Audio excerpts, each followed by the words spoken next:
Bonsoir à toutes et tous. Je fais ce petit direct pour non seulement faire un coucou à ceux qui nous suivent sur l'école de la foi dans nos directs et pour les informer que nous sommes actuellement sur les veilleurs, la fonction des veilleurs, le rôle des veilleurs. Nous avons vu la dernière fois dans Psaume 127, le verset 1, et Ézéchiel chapitre 33, le verset 1 à 4. Donc nous avons vu le rôle des veilleurs, le rôle des sentinelles dans ces passages. Seulement je vais vous dire ces choses. Il faut savoir qu'il y a 3 types de veilleurs. Et les veilleurs sont des personnes très très capitales pour non seulement une famille, une ville, une nation, une région. Parce que Dieu ne peut pas faire quelque chose dans la famille, dans le pays ou dans la ville sans passer par les veilleurs. S'il y a des veilleurs anges, dans le livre de Daniel chapitre 4, à partir du verset 14 à 17, vous allez voir les veilleurs, vous allez voir là la fonction des veilleurs, vous allez voir les veilleurs angéliques. Et donc les veilleurs humains sont capitales. Les veilleurs sont des personnes, comme je l'ai dit, clés.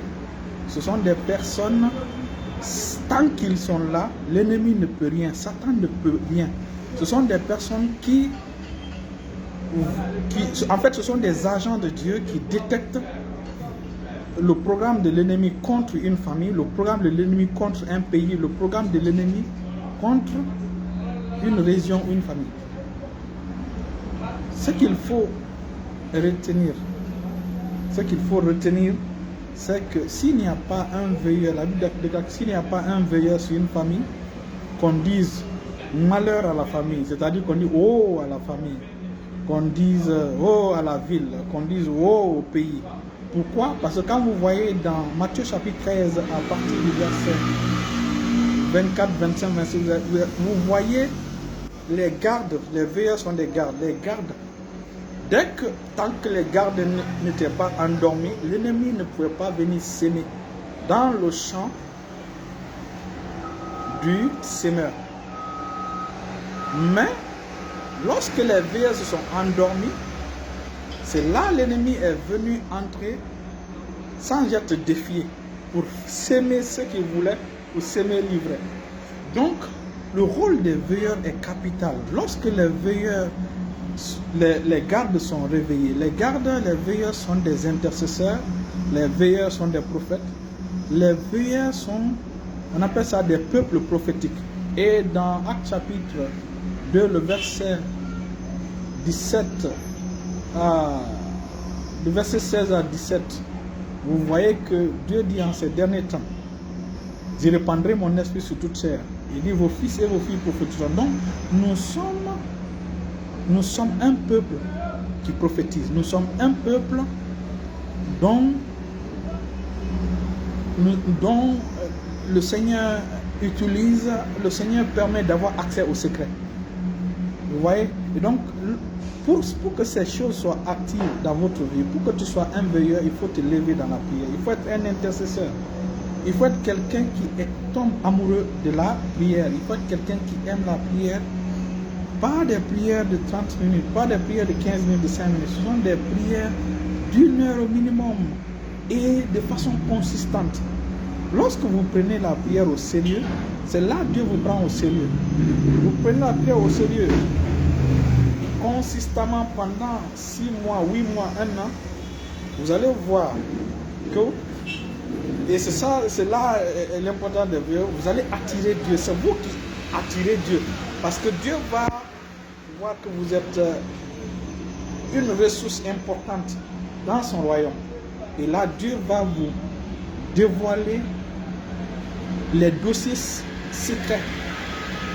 Il va vous dévoiler des secrets, des choses classifiées. Il va vous dévoiler des choses classifiées, des choses importantes pour votre destinée, pour la destinée de votre famille, pour la destinée de votre nation. Lorsque les veilleurs sont là, Satan ne peut pas frapper.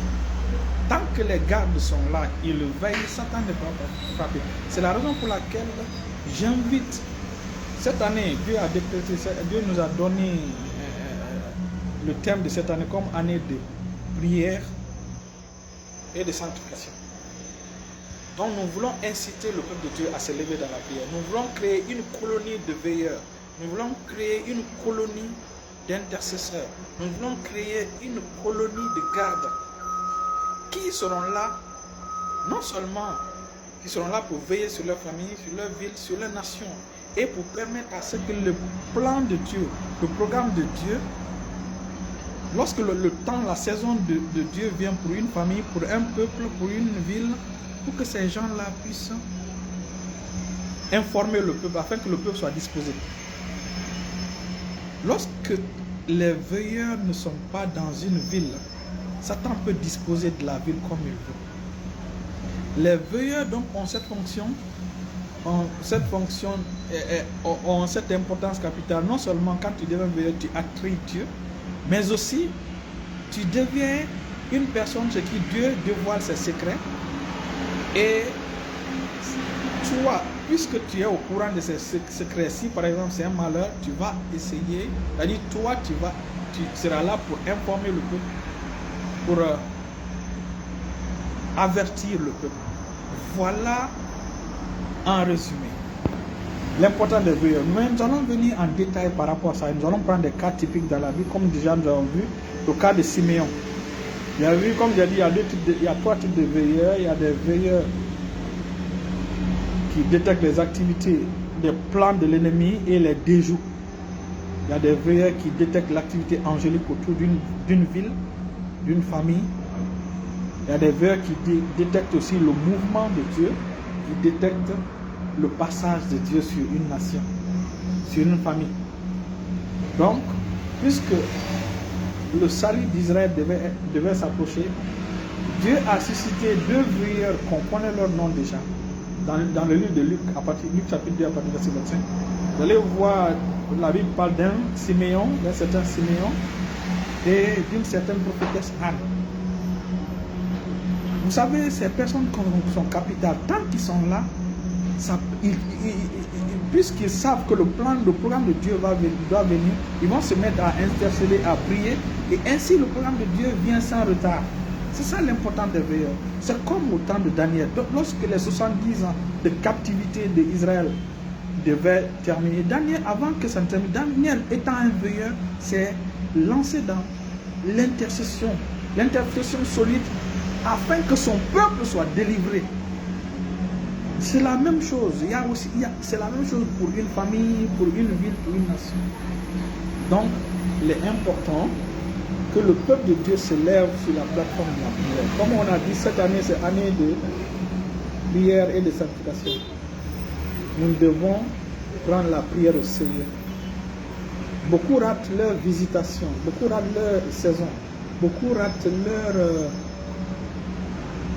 leur temps de bénédiction. Parce que tout simplement, ils ne prient pas. Parce que tout simplement, ils ne se lèvent pas pour prier. Ils ne sont pas des personnes disciplinées en ce qui concerne les choses spirituelles. Ils ne sont pas spirituellement disciplinés. Et leur temps de visitation retarde, ou leur temps de visitation vient, ça les échappe, ça passe sur eux sans qu'ils reçoivent leur délivrance. C'est comme le malade qui était à la piscine de Bethsaïda pendant 38 ans. Il ne connaissait pas les temps et les saisons. Vous voyez? Donc, son problème a duré 38 ans. S'il était... Alléluia. Les veilleurs sont capitales sur une nation. Si une nation, c'est comme ce qui se passe en Europe actuellement. L'Europe cherche à fermer la porte à la chrétienté, cherche à fermer la porte à Jésus. Et c'est un processus formaté par Satan.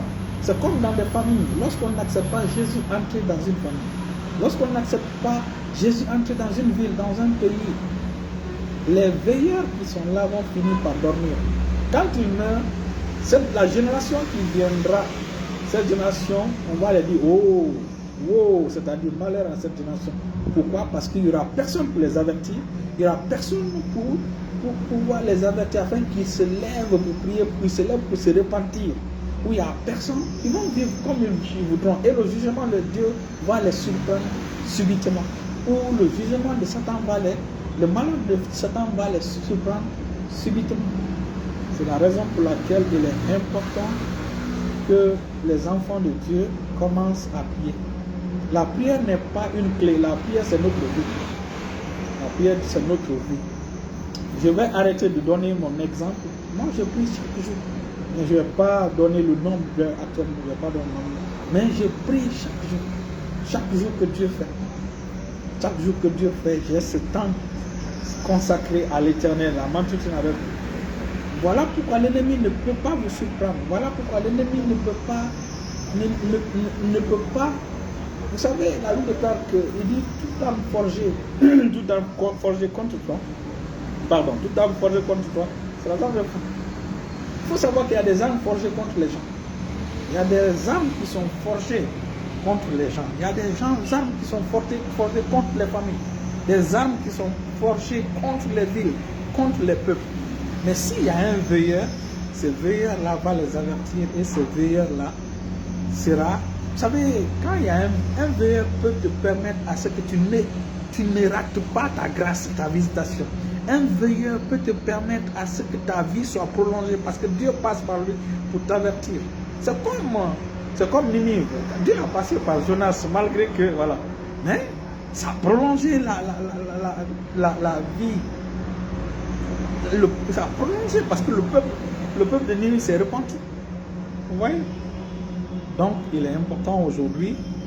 Nous allons venir sur l'étude des veilleurs.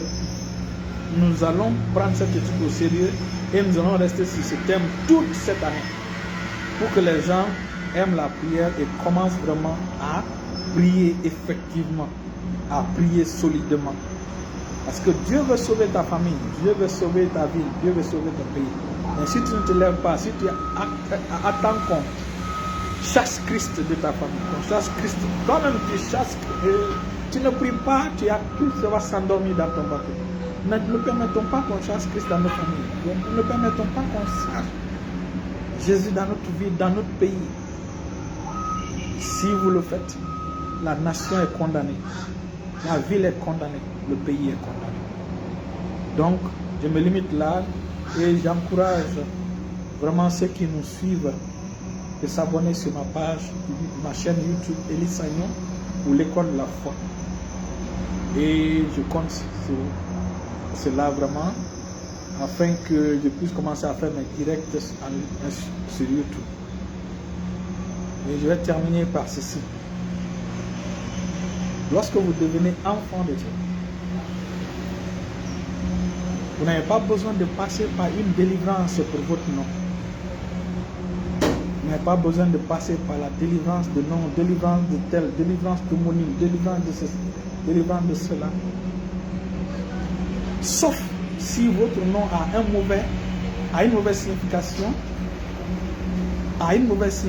La signification de votre nom n'est pas en accord avec la parole de Dieu. Là, vous pouvez changer votre nom. Mais si votre nom n'a, même si c'est Topa, même si c'est Nyakwe, même si c'est Doudou, même si c'est Mouktar, tant que le nom n'a pas une mauvaise signification, tu gardes ce nom. Si vraiment on doit délivrer les enfants de Dieu de leur nom, quand Daniel et ses 3 compagnons sont allés en captivité à Babylone, on a changé leur nom, mais cela n'a pas changé leur destinée. Cela n'a pas eu d'impact sur leur destinée. Plutôt, ils ne devaient pas manger la nourriture. Voilà. Ils ne devaient pas manger, ils ne devaient pas se comporter ou manger comme les habitants de Babylone. Donc, le changement d'un nom, ce n'est pas ce qui détermine. C'est vrai que lorsque ton nom n'est pas bon, tu peux changer pour que ta destinée soit conforme à la parole de Dieu. Mais si ton nom a un bon signification, tu n'as pas besoin de délivrance de ton nom. Quand Daniel et ses 3 compagnons sont allés à Babylone, On a changé leur nom juif en un nom babylonien. Ça n'a pas impacté sur leur salut, ça n'a pas impacté sur leur foi. Donc, ceux qui ont des noms qui n'ont pas une connotation négative, par exemple, il y a des noms qui signifient la mort est plus forte que la vie. Ça, c'est des noms à renverser. Ou bien des noms comme Kalaya, c'est-à-dire ordure. C'est des noms à renverser. Des noms qui n'ont pas une bonne signification. Mais si vous avez un bon nom, si vous avez un nom, même si elle n'est pas dans la Bible, vous pouvez garder, vous n'avez pas besoin de ça. Bienvenue mon fils. Un exemple comme nom. Restez bénis. Donc c'est le conseil là que je voulais donner en dernier, comme dernier. Restez bénis au nom de Jésus. Abonnez-vous à ma chaîne YouTube, Elisagnos ou École de la foi, ça me fera plaisir. On reviendra demain pour le direct de guérison et le mardi prochain pour l'enseignement sur les veilleurs. Restez bénis.